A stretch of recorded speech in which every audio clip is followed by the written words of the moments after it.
No dia 1º de junho de 2016, aconteceu a inauguração do túnel de San Gotardo, o maior túnel ferroviário do mundo. São 57 quilômetros cortando os Alpes suíços. A inauguração foi um evento de grande porte, transmitida por vários canais de televisão de todo o mundo. A cerimônia teve uma apresentação artística, como a das aberturas de Copas do Mundo ou de Olimpíadas. A encenação, intitulada Sacre do Gotardo, foi carregada de elementos do ocultismo, além de trazer mensagens de uma nova ordem mundial. Muitas autoridades e a Nata Econômica Europeia participaram dessa solenidade. Dentre as personalidades presentes estavam o presidente da Suíça, Johann Schneider, a chanceler da Alemanha, Angela Merkel, o presidente da França, François Hollande, e o primeiro-ministro da Itália, Matteo Renzi. A inauguração do túnel teve ainda uma celebração ecumênica e recebeu a bênção sacerdotal de um rabino do judaísmo, de um imã do islamismo, de um padre da Igreja Católica e de uma pastora luterana. Vamos analisar alguns elementos dessa celebração bizarra, que muitos analistas chamaram de inauguração da nova ordem mundial. Na primeira parte, em ambiente fechado, a humanidade é representada por uma marcha de zumbis, pronta para receber ordens. Surge então um anjo na forma de bebê. Aparentemente, este representa Lúcifer. O anjo caído já começa a apresentar semelhanças com Baphomet, que é um dos principais símbolos de Satanás em algumas linhas de culto pagão. Observe, dentre as personalidades presentes, esse sujeito, portando um cetro e vestido com traje de algum tipo de organização ou irmandade. Ele traz um broche com a figura de um bode que deve representar também Baphomet. A cerimônia macabra evolui para a aparição de um homem-bode, representando um demônio-chefe. Esse demônio exerce autoridade e liderança sobre outros demônios que são liberados pelo mundo, representado aqui pela ferrovia. Por essa ferrovia, passam vários períodos da humanidade, revivendo alguns tipos de sociedades secretas e rituais pagãos dos celtas, da Grécia Antiga, do hinduísmo e principalmente do Egito Antigo. Observe ao fundo a figura do Sol, representando um dos principais objetos de adoração das culturas antigas. Sob a ordem do chefe, os demônios se lançam para cumprir sua missão na Terra.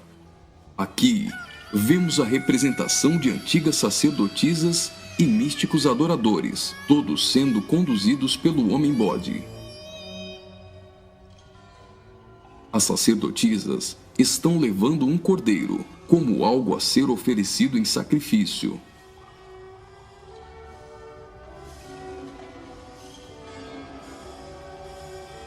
Observe a semelhança dessas sacerdotisas de branco com as adoradoras de Ísis. E nesta exaltação de muitas formas de adoração pagã, não poderia faltar a coroação da Rainha dos Céus.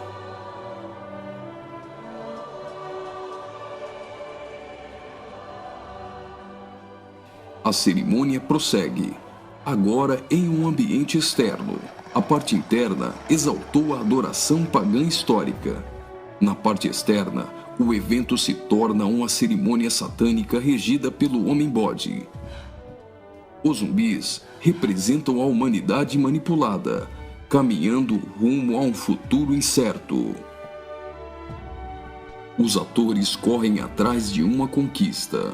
O túnel inaugurado literalmente furou 57 quilômetros de rochas nos Alpes suíços. Aparentemente, aqui a humanidade está tentando vencer a rocha, que pode representar Jesus.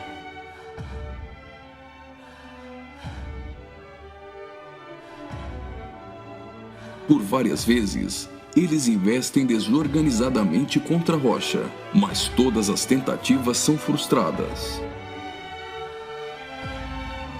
Até o momento em que eles se unem e conseguem um importante progresso.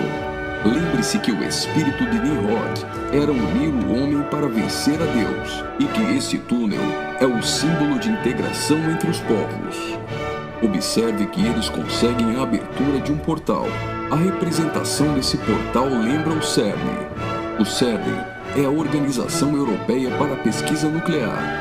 Está localizado na região de Genebra, na fronteira franco-suíça, a pouco mais de 200 quilômetros do túnel de Saint-Gotardo. No CERN encontra-se o LHC, o maior acelerador de partículas atômicas do mundo e maior máquina que o homem já construiu. Ele tem 27 quilômetros de circunferência e está a 100 metros abaixo da superfície. O CERN está em busca da antimatéria e tentando recriar o Big Bang. Mas o CERN também tem um propósito esotérico ocultista nem tanto oculto. Segundo a própria comunidade científica, o CERN pretende acessar outras dimensões e se conectar com forças desconhecidas. O respeitadíssimo físico Stephen Hawking advertiu que os experimentos do CERN podem representar graves perigos a nosso planeta.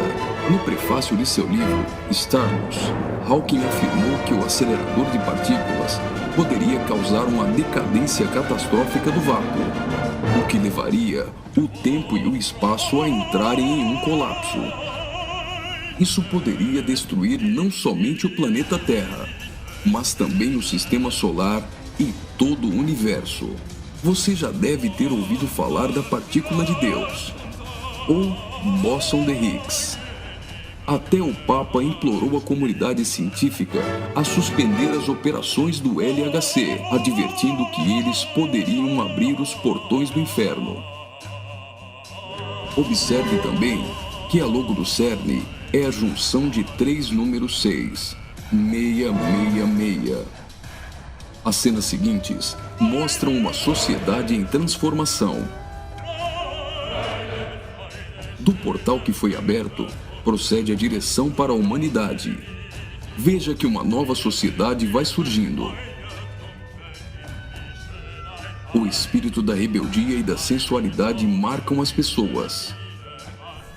A decadência da humanidade é representada tanto na forma de uma queda literal, como através da sensualidade.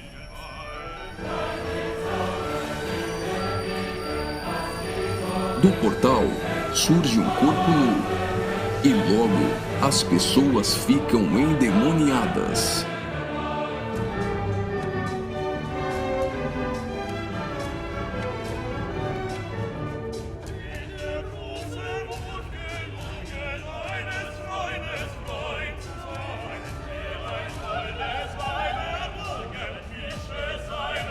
Veja a representação de que existe algo dentro deles.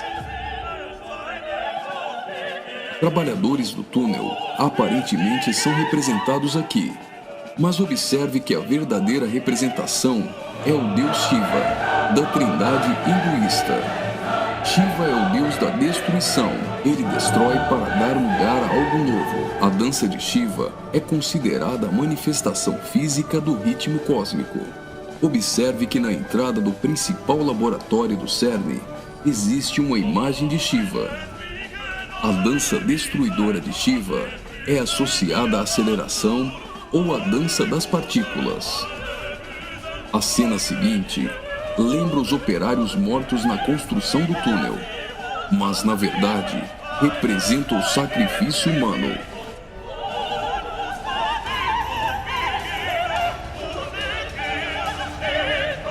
Veja que os corpos são lançados para dentro do abismo.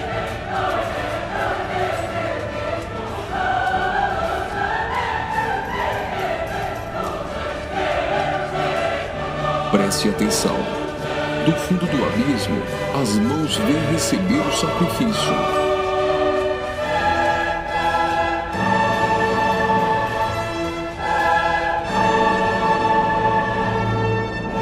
A morte dos trabalhadores dá lugar a 3 almas que sobem do abismo.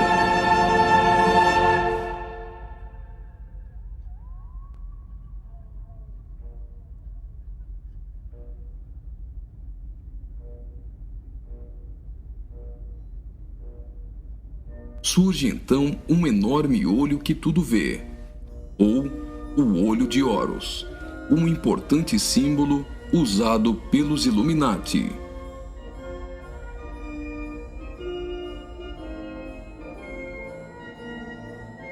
Agora, o Homem-Bode passa a ter um papel ainda mais importante na cerimônia, e as representações do livro de Apocalipse vão ficando mais evidentes.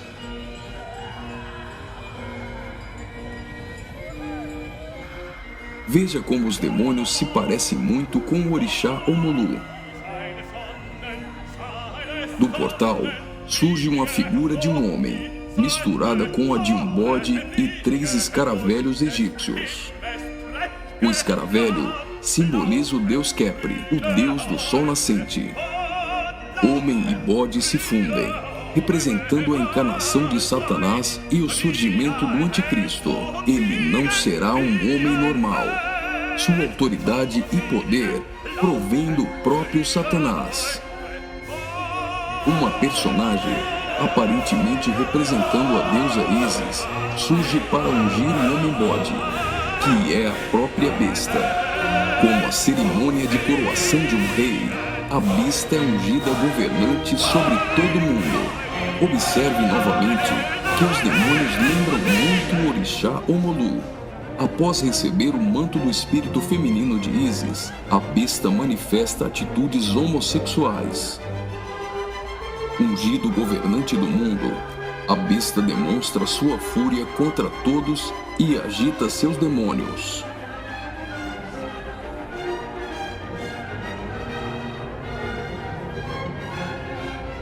Logo, os demônios sob comando da besta ficam ouriçados.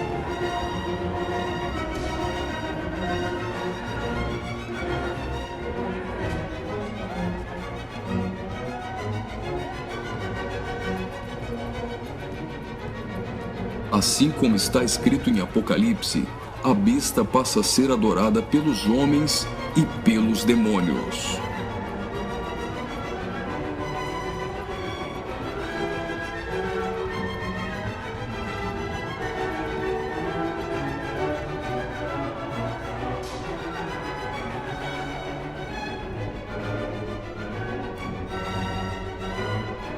Observe agora o surgimento de 11 personagens, aparentemente representando a Igreja dos 11 Apóstolos. A besta terá autoridade para perseguir a Igreja e para matar os que não lhe adorarem.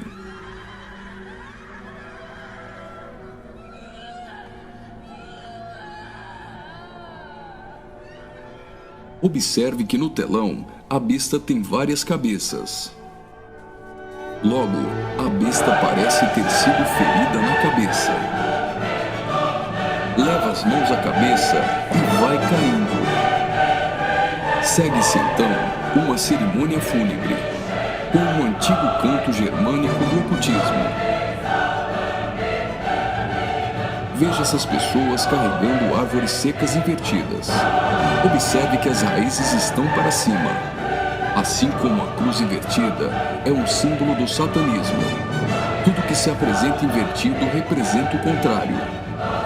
A imagem do telão é a árvore da morte, que é o contrário da árvore da vida.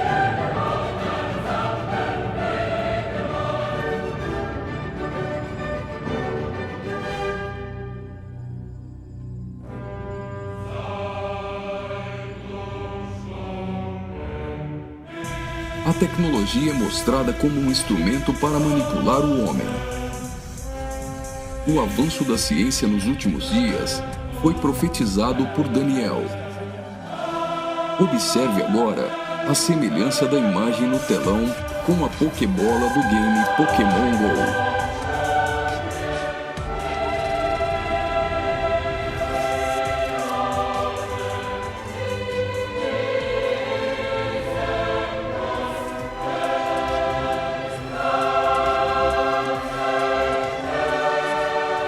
Enquanto na parte inferior da tela aparece uma segunda besta caminhando em direção à primeira, ao fundo surge a figura da grande meretriz.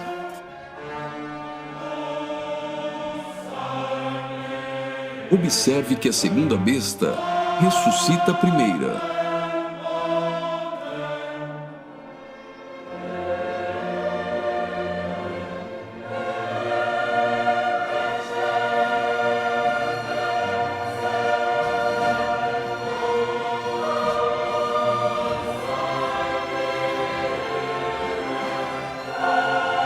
Note que os símbolos maçônicos estão presentes em várias partes da celebração. Aqui, temos o olho de Horus e o compasso com um esquadro.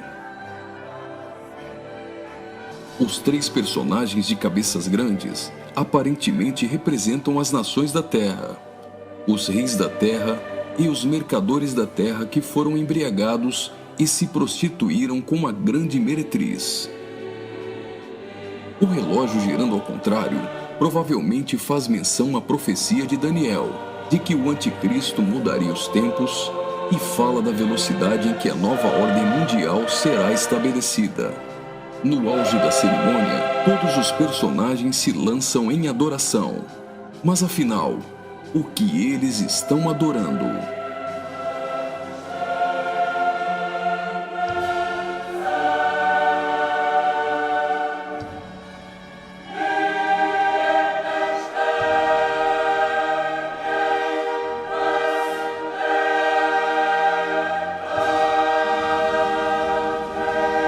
Então, o trem sai do túnel. Mas certamente eles não estão adorando um trem. Eles adoram aquele a quem pensam que venceu a rocha. Eles adoram o grande dragão, a antiga serpente, que se chama Diabo e Satanás, o sedutor de todo mundo. Pensam que Satanás venceu a Cristo. A celebração é como se fosse uma grande vitória, como a consumação de uma enorme conquista.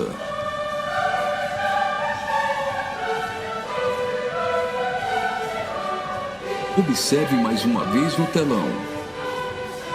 Por algum acaso trens voam? O que isso significa? O trem se parece com uma serpente e representa a Satanás, que sempre quis subir aos altos céus e ser exaltado. É justamente isso que eles estão profetizando nesse ato profético.